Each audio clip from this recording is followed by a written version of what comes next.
Baiklah, Assalamualaikum warahmatullahi wabarakatuh. Selamat sore kepada Bapak Fahrul selaku dosen pengampu mata kuliah MSDI serta teman-teman semuanya. Terima kasih juga kepada Bapak Fahrul yang telah memberikan waktunya pada kelompok kami untuk mempresentasikan hasil diskusi kami. Kami dari kelompok 4 yang beranggotakan saya sendiri, oleh Siska dengan NIM 001, kemudian ada Taufik Kukuh Effendi dengan NIM 013,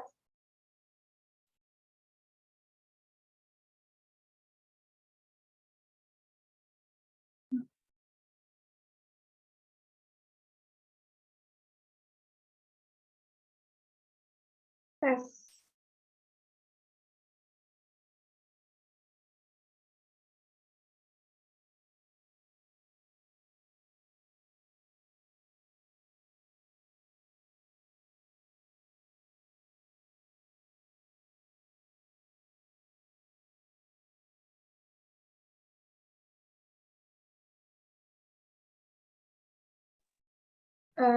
Ada Aulia Nur Aziza dengan NIM 017, Lutfia Rahma dengan NIM 035, Novia Jumatur dengan NIM 063, dan Alfado Cipo dengan NIM 075 akan memaparkan materi serta mempresentasikan terkait etika, relasi karyawan, perlakuan adil di tempat kerja, dan manajemen konflik. Next. Etika bisnis dalam Islam. Etika bisnis dapat dilihat sebagai suatu usaha untuk merumuskan dan menerapkan prinsip-prinsip dasar etika di bidang hubungan ekonomi antar manusia. Etika bisnis dalam suatu perusahaan dapat membentuk nilai, norma dan perilaku karyawan serta pimpinan dalam membangun hubungan yang adil dan sehat dengan pelanggan atau mitra kerja, pemegang saham, dan masyarakat.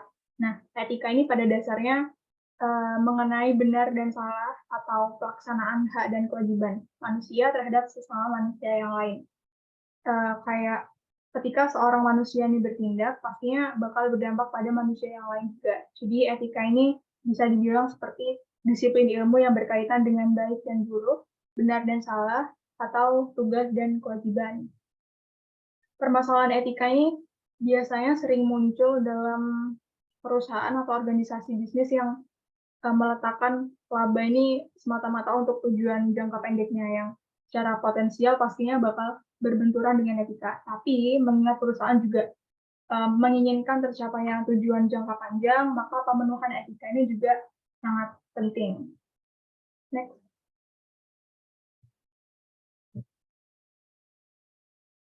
Sumber etika adalah kepercayaan dan keyakinan seseorang. Gampangnya tuh kayak ketika seseorang itu beragama, maka orang tersebut akan menggunakan aturan agamanya untuk dibuat pedoman etika dalam menentukan suatu hal benar atau salah, patut atau tidak. Nah, jadi lebih ke apa ya? Tentunya kita ini sebagai seorang muslim untuk menentukan suatu hal itu benar atau salah, patut atau tidak, boleh atau enggak, pastinya akan merujuk pada sumber hukum yang kita percayai yaitu Al-Quran dan Al-Hadis. Di mana ketika kita ingin melakukan kegiatan apapun itu, pastinya akan selalu memikirkan terlebih dahulu tentang apa yang akan kita perbuat ini. Udah sesuai syariah atau belum, termasuk hal yang dilarang dalam Islam atau enggak, sesuai yang diajarkan oleh Nabi atau enggak, seperti itu. Dalam ajaran Islam sendiri terdapat 6 etika menurut Ahmad. Di antaranya tuh dalam kegiatan bisnis ya, di antaranya tuh ada kerja jujur, kebebasan dalam usaha ekonomi, keadilan dan perlindungan, murah hati, berdagang tanpa riba. Jadi dalam melakukan kegiatan ekonomi atau bisnis, hendaknya pelaku bisnis ini bertumpu pada prinsip-prinsip etika bisnis yang dimana dia ini menyangkut baik atau enggak, apa-apa yang dibolehkan dan apa yang tidak dibolehkan, halal dan haram yang dilakukan dalam kegiatan bisnis. Nah, sehingga etika bisnis dalam Islam ini bisa diposisikan pengertiannya sebagai usaha manusia untuk mencari ridho Allah. Jadi tujuan akhirnya pasti untuk Allah, yang dimana bisnisnya ini nggak hanya tujuan jangka pendek, individual yang semata-mata hanya berdasarkan keuntungan, tapi juga bertujuan jangka panjang, yaitu tanggung jawab pribadi dan sosial yang akan dihadapkan kepada masyarakat, negara, dan Allah. Selanjutnya.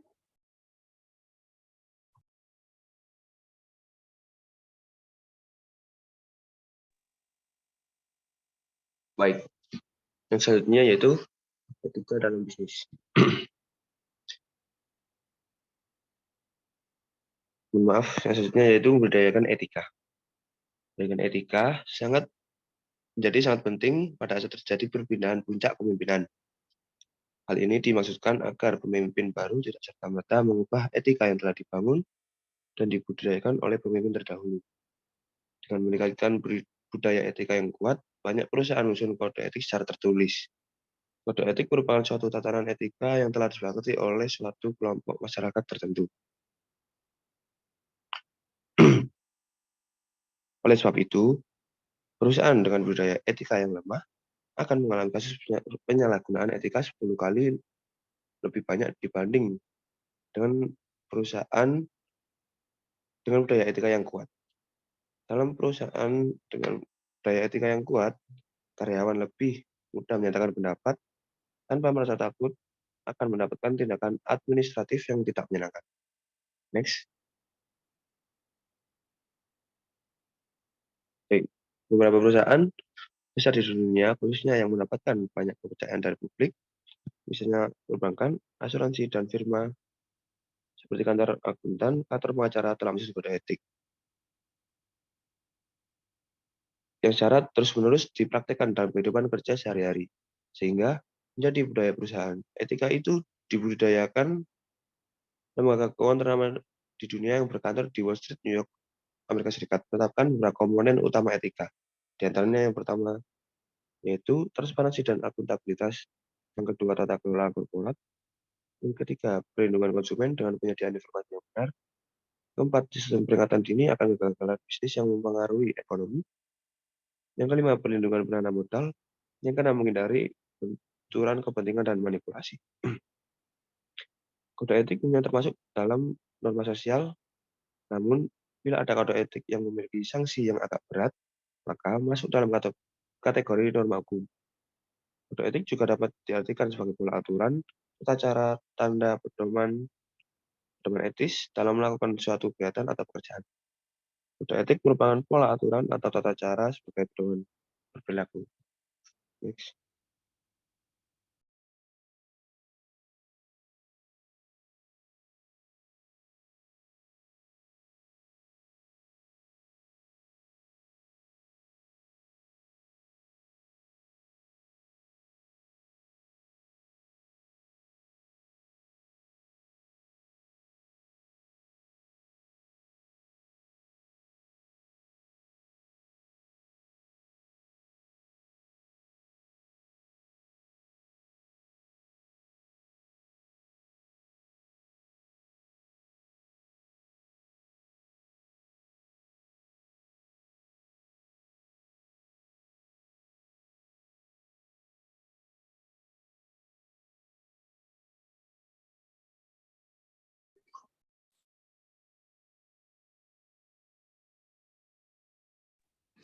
Oke, selanjutnya perlakuan adil di tempat kerja. Dari hasil penelitian Krupanzo dan Greenberg pada tahun 2002 menunjukkan bahwa keputusan yang didasarkan pada prosedur yang dianggap adil kemungkinan besar akan diterima oleh orang-orang yang dipengaruhi oleh prosedur tersebut dibandingkan keputusan yang muncul dari prosedur yang dianggap tidak adil. Next. Ada hak-hak karyawan. Yang pertama yaitu hak karyawan dalam memperoleh upah. Gaji atau upah merupakan hak yang paling mendasar dari karyawan. Hak yang diperoleh dari gaji dan upah juga sudah tertuang dalam Undang-Undang Ketenagakerjaan Nomor 13 Tahun 2003 pada pasal 1 ayat 30 yang berbunyi upah adalah hak pekerja atau buruh yang diterima dan dinyatakan dalam bentuk uang sebagai imbalan dari pengusaha atau pemberi kerja kepada pekerja yang ditetapkan dan dibayarkan menurut sesuatu perjanjian kerja, kesepakatan atau peraturan perundang-undangan tersebut, tunjangan bagi pekerja dan keluarganya atas suatu pekerja atau jasa yang telah dilakukan. Lalu yang kedua ada hak mendapatkan kesempatan dan perlakuan yang sama. Selain hak untuk mendapatkan gaji atau upah, hak yang tak kalah pentingnya yaitu hak untuk bisa mendapatkan kesempatan dan perlakuan yang sama dari perusahaan. Tentunya ini berkaitan dengan keadilan bagi semua karyawan yang ada di sebuah perusahaan. Hal ini juga sudah tertuang dalam Undang-Undang Dasar Ketenagakerjaan Nomor 13 Tahun 2003 Pasal 5. Lalu yang ketiga ada hak mendapatkan pelatihan kerja. Untuk sebagian orang, bekerja tidak hanya mendapatkan penghasilan tetap saja, akan tetapi juga untuk menambah dan meningkatkan pengetahuan. Maka dari itu, karyawan juga memiliki hak untuk mendapatkan pelatihan kerja, seperti yang dikatakan pada pasal 11 UU Ketenagakerjaan nomor 13 tahun 2003. Lalu yang keempat, hak penempatan tenaga kerja. Pada pasal 31 UU Ketenagakerjaan nomor 13 tahun 2003 disebutkan bahwa setiap tenaga kerja memiliki hak dan kesempatan yang sama untuk memilih dan mendapatkan atau pindah pekerjaan dan memperoleh penghasilan yang layak di dalam atau di luar negeri. Hak mendapatkan kesehatan dan keselamatan kerja seperti yang tertuang yang kelima, yaitu hak mendapatkan kesehatan dan keselamatan kerja. Seperti yang tertuang pada UU Ketenagakerjaan Nomor 13 Tahun 2003 Pasal 86 yang menyatakan bahwa setiap pekerja mempunyai hak untuk memperoleh perlindungan atas yang pertama, keselamatan dan kesehatan kerja, yang kedua, moral dan kesusilaan, dan yang terakhir, perlakuan yang sesuai dengan harkat dan martabat manusia sesuai dengan nilai-nilai agama. Lalu yang keenam ada hak ikut serta dalam serikat pekerja atau buruh. Pada UU Ketenagakerjaan nomor 13 pasal 2000 nomor 13 tahun 2003 pasal 104 disebutkan bahwa setiap pekerja atau buruh berhak dan menjadi anggota serikat pekerja, di mana serikat pekerja ini dapat menjadi wadah bagi karyawan untuk menyampaikan aspirasi pada perusahaan. Lalu yang ketujuh ada hak untuk cuti. Selain peraturan dalam waktu kerja, peraturan tentang hak karyawan dalam pengambilan cuti juga tertulis dalam Undang-Undang Ketenagakerjaan Nomor 13 Tahun 2003 pada pasal 79 tertulis bahwa pengusaha wajib memberikan waktu istirahat dan cuti pada pekerjanya. Lalu selanjutnya akan dijelaskan oleh rekan saya.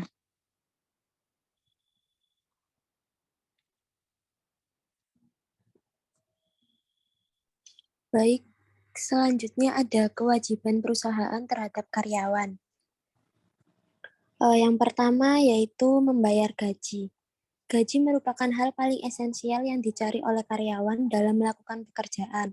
Sebaliknya, perusahaan pun memiliki kewajiban dalam membayar gaji atau upah atas pekerjaan yang telah dilakukan karyawan. Besaran gaji ini umumnya tidak boleh lebih rendah dari UMK. Terkait hal tersebut, terdapat 3 komponen gaji yang dapat dijadikan tolak ukur besaran upah, yaitu yang pertama, gaji pokok saja, yang kedua, gaji pokok dengan tunjangan tetap, yang mana besaran upah pokoknya minimal sebesar 75% dari upah pokok dan tunjangan tetap. Yang ketiga, ada gaji pokok dengan tunjangan tetap dan tidak tetap, yang mana besar gaji pokok sebesar 75% dari besaran gaji pokok, tunjangan tetap, dan tunjangan tidak tetap. 4. Yang kedua, menyediakan jaminan tuh iya pada tuh lu. Waduh songo.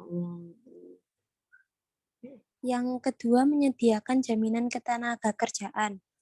Selain membayarkan gaji, perusahaan juga memiliki kewajiban untuk menyediakan jaminan ketenagakerjaan bagi para karyawannya. Peraturan tentang jaminan ini umumnya dipenuhi dalam bentuk jaminan sosial tenaga kerja yang bekerja sama dengan BPJS Ketenagakerjaan. Yang ketiga ada menyediakan waktu untuk beribadah. Para pekerja juga manusia dan butuh istirahat. Oleh karena itu, perusahaan Yang ketiga ada menyediakan waktu untuk beribadah. UU Ketenagakerjaan pada pasal 80 juga mengatur tentang hak pekerja dalam melakukan ibadah sesuai dengan agama yang dianutnya. Dalam pasal tersebut ditegaskan bahwa perusahaan wajib memberi waktu yang cukup agar pekerjaan dapat melakukan ibadah sesuai agama atau kepercayaan yang dianut. Selain itu, perusahaan juga tidak dapat seenaknya memutuskan hubungan kerja dengan alasan melakukan ibadah sesuai dengan agamanya. Yang keempat, memberi waktu istirahat. Para pekerja ini juga manusia, jadi mereka juga butuh istirahat. Oleh karena itu, perusahaan pun wajib memiliki kewajiban memberi waktu istirahat untuk para pekerjanya. Hal ini sesuai dengan ketentuan yang tertera pada pasal 79 Undang-Undang Ketenagakerjaan yang menjelaskan bahwa tiap pekerja dapat mendapatkan waktu istirahat sekurang-kurangnya setengah jam setelah bekerja selama 4 jam terus-menerus. Sementara itu, dalam kurun waktu seminggu penuh, pekerja juga berhak mendapatkan istirahat selama 2 hari untuk waktu kerja selama 5 hari dengan waktu kerja 8 jam per hari. Sedangkan untuk waktu kerja 6 jam per hari, pekerja berhak atas waktu beristirahat selama 1 hari dengan waktu kerja 7 jam per hari. Selanjutnya dilanjutkan oleh rekan saya.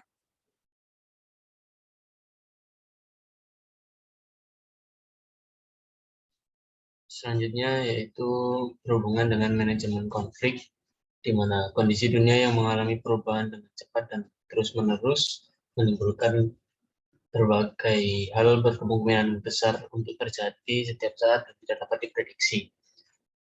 Dunia dihadapkan pada kerapuhan, ketidakpastian, kerumitan, dan kegamangan. Dengan begitu, kemampuan untuk mengelola konflik menjadi suatu yang sangat fatal atau penting, tidak terkecuali pada dunia bisnis yang memiliki tujuan tertentu. Dan pada saat ini akan membahas tentang peran penting organisasi bisnis dalam penanganan konflik yang efektif. Pentingnya penanganan konflik yang efektif. Seperti ungkapan dari mantan Presiden Amerika Serikat Ronald Reagan, bahwasanya kedamaian atau ketenangan itu bukanlah merupakan kondisi yang berupa tidak adanya konflik, tetapi justru merupakan kondisi yang dicapai setelah konflik-konflik yang terjadi dan dapat ditangani dengan efektif. Ketidakmampuan kita dalam mengelola konflik menyebabkan kita tidak dapat mendapatkan manfaatnya dari adanya konflik. Hal tersebut berdampak kepada sektor lainnya. Terdapat dua aliran organization behavior dalam memandang konflik. Yang pertama yakni tradisionalis, yaitu aliran yang memandang konflik itu sebagai sesuatu yang negatif dan karena itu harus dijauhi atau dihindari. Sedangkan aliran yang kedua yaitu aliran interrelasionalis yang beranggapan bahwa konflik sebagai suatu fenomena yang tidak dapat dihindari namun memungkinkan untuk dikelola. Bila dibiarkan tanpa diintervensi, maka akan semakin memberikan dampak buruk atau negatif, namun bila ditangani dengan baik, maka konflik justru mengantarkan organisasi ataupun tim mengalami peningkatan kapabilitas yang akhirnya memudahkan untuk mencapai tujuan bisnis tersebut. Peran penting penanganan konflik dapat dijelaskan dari linear yang telah tertampilkan pada slide ini. Yang pertama yaitu struktur organisasi. Dalam struktur organisasi yang efektif terdapat perbedaan peran. Bahkan seringnya perbedaan tersebut bersifat kontradiksi satu dengan yang lain. Hal tersebut tidak lain tidak bukan bertujuan agar semua pihak dapat berkontribusi dengan bagiannya masing-masing. Tetapi akan memicu terjadinya konflik bila tidak dikelola dengan efektif. Maka tidak terjadi harmonisasi dan justru malah menghambat laju pencapaian tujuan bisnis. Yang kedua ada komunikasi bisnis. Aktivitas bisnis mau tidak mau tentulah membutuhkan atau melakukan komunikasi yang begitu masif. Komunikasi sebagai sebuah sistem produksi memiliki produk utama berupa pemahaman bersama, namun juga menghasilkan produk samping atau efek samping yang berupa salah paham. Salah satu bagian penting dari kemampuan mengelola konflik secara efektif adalah menangani salah paham dalam komunikasi. Dengan kemampuan tersebut, proses komunikasi bisnis yang dilakukan, perusahaan akan jauh lebih menghasilkan pemahaman bersama yang memperkuat dan mempercepat pencapaian tujuan bisnis. Yang ketiga, ada kolaborasi bisnis. Upaya-upaya kolaborasi baik dengan pihak internal maupun pihak luar dalam mencapai tujuan bisnis. Tujuannya yaitu untuk mencapai tujuan bersama. Tentunya pada kolaborasi bisnis akan mengalami berbagai konflik karena harus menyatukan dua pihak yang berbeda, dan hal itu akan rawan terjadi konflik, namun tetap harus mencapai sebuah titik satu kata yaitu sepakat. Jika tidak dapat mengelola konflik dengan baik, maka nantinya kolaborasi akan terhenti dan akan merugikan. Sedangkan jika konflik dapat ditangani dengan baik dan efektif, maka akan meraih sebuah kesepakatan dan keuntungan. Yang keempat, ada rivalitas bisnis. Persaingan di internal maupun di eksternal perusahaan merupakan faktor-faktor yang memicu terjadinya konflik. Persaingan antar perusahaan untuk mendominasi pasar dan persaingan karir di internal perusahaan akan memicu tumbuhnya perkembangan konflik. Konflik menjadi semakin sulit untuk dihindari dan organisasi bisnis semakin mustahil untuk disterilkan dari konflik. Karena itu, kemampuan untuk mengelola konflik sehingga tidak menjadi penghalang bagi organisasi dalam mewujudkan tujuan. Yang kelima yaitu disrupsi bisnis. Perubahan bisnis yang terus-menerus menyebabkan ketidakpastian, bahkan disrupsi atau gangguan dalam pengolahan bisnis. Hal ini akan memunculkan kebingungan dan kesalahpahaman yang memicu konflik. Dan di sini penanganan konflik yang efektif akan sangat berperan dalam menghadapi kebingungan dan kesalahpahaman yang terjadi pada sebuah perusahaan. Yang keenam, ada teknologi digital. Berkembangnya teknologi digital yang semakin masif digunakan dalam pengolahan bisnis perusahaan sebagai sarana melakukan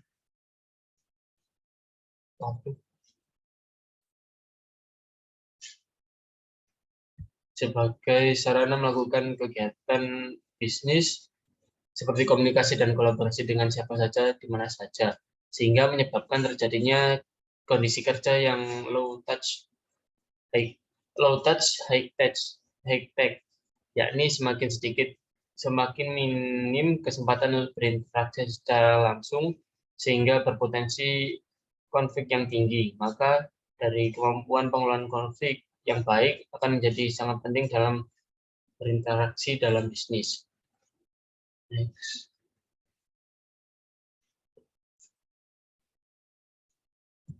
Selanjutnya yaitu pemicu atau faktor terjadinya konflik.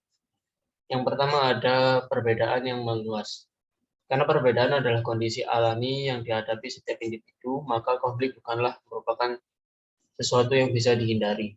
Perbedaan pikiran yang diikuti dengan emosi dan diperkuat dengan perbedaan spiritual atau keyakinan tentulah sangat kuat untuk memicu terjadinya konflik. Yang kedua, ada bias pemikiran. Perbedaan apa yang kita pikirkan dengan apa yang terjadi sebenarnya secara faktual yang merupakan menjadi pemicu konflik. Apa yang kita pikirkan berbeda dengan apa yang terjadi sehingga menimbulkan salah paham. Kemudian berlanjut jadi salah keputusan atau salah mengambil tindakan yang bermuara pada konflik. Yang ketiga, ada ketidakjelasan perubahan, yaitu perubahan yang sering terjadi dapat memunculkan ketidakpastian dan kebingungan. Perubahan yang sulit untuk diadaptasi oleh seseorang akan menempatkan orang tersebut pada kondisi emosi yang cenderung agresif. Yang keempat, ancaman persaingan. Pikiran yang merasa terancam akibat keberadaan atau progres kemajuan yang dialami oleh pihak lain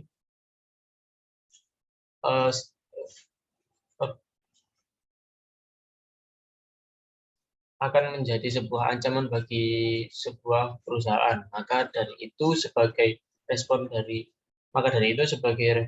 perasaan terancam, baik disadari maupun tidak disadari, akan melakukan tindakan menyerang balik secara terang-terangan ataupun tersembunyi, dan begitu juga sebaliknya. Maka hal tersebut menjadi pemicu konflik.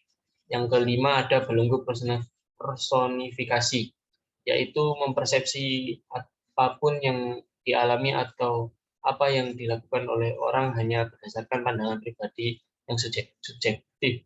Keterbelengguan hanya pada satu sudut pandang saja, yaitu sudut pandang pribadi, membuat individu mengalami bias persepsi terhadap pengalaman atau masalah yang dihadapi.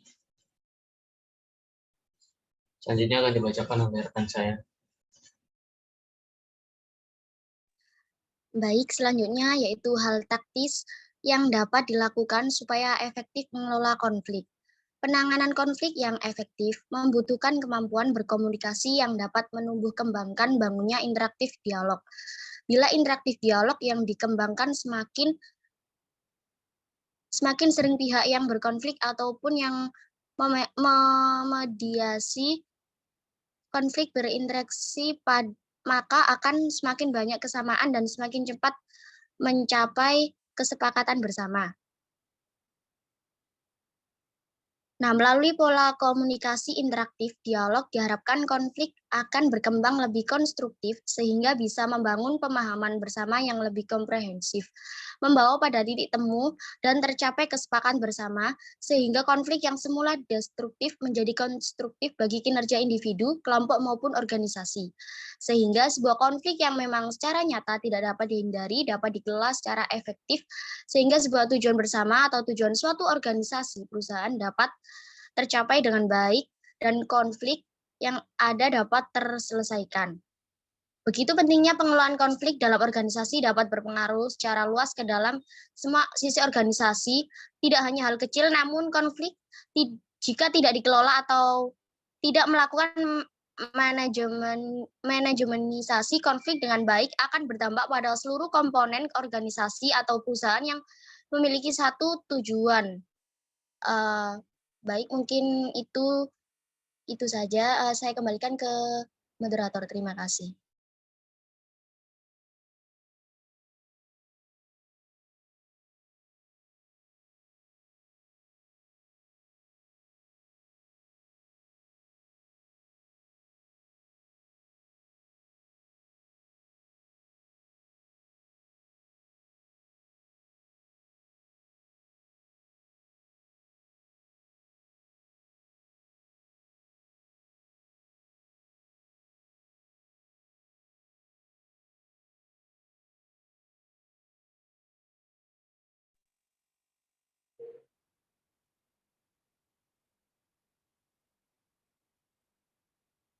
Ya, Ya, ini jadi ada kuatarnya enggak? Gimana Pak?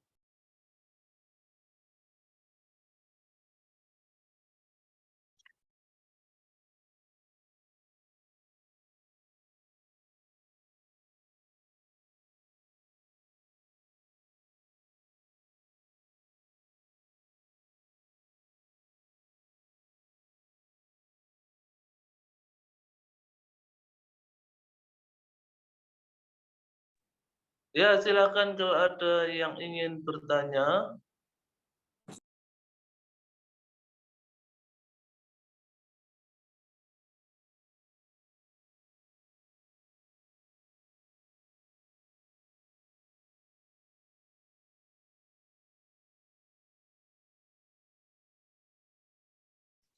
Ya, silakan untuk yang mau bertanya, mulai dari Sophie Putri.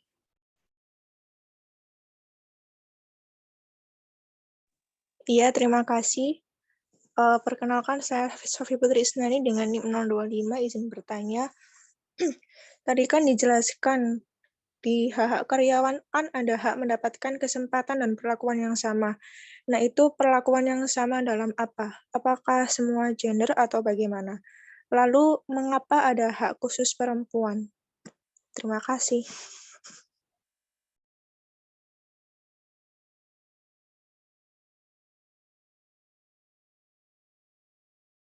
Baik, selanjutnya untuk Salma dipersilahkan. Baik, saya Salma Maulidina dengan NIM 069. Izin bertanya, apakah terjadinya suatu konflik itu bisa memberikan keuntungan bagi organisasi atau suatu perusahaan? Terima kasih.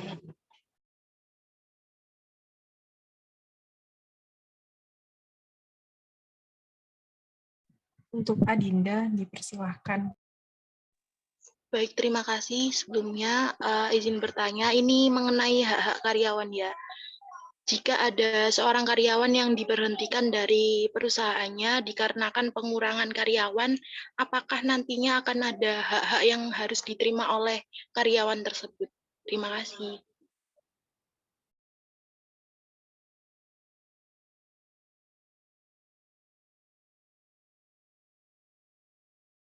Oke, selanjutnya Ferdi. Baik, terima kasih atas waktunya. Izin bertanya, ini sebelumnya terkait dengan manajemen konflik, bagian poin adanya pesaing. Nah, ini saya pernah dengar cerita dari teman saya. Teman saya membuat sebuah bisnis dan bisnisnya berjalan dengan lancar. Namun selang berjalannya waktu, ada teman saya itu meniru itu bisnis teman saya, namun bisnisnya itu sangat menjatuhkan harganya. Jadi niatnya itu hanya menjatuhkan bisnis teman saya agar bisnis teman saya itu berhenti. Nah, itu karena sifat iri dengkinya. Nah, untuk menanggapi hal-hal seperti itu bagaimana, Mas? Karena hal tersebut akan menyebabkan kebangkrutan di usaha kita gitu. Baik, terima kasih, Mas. Apa bisa dicerna? Bisa diulangi lagi nggak, Fer? Siap.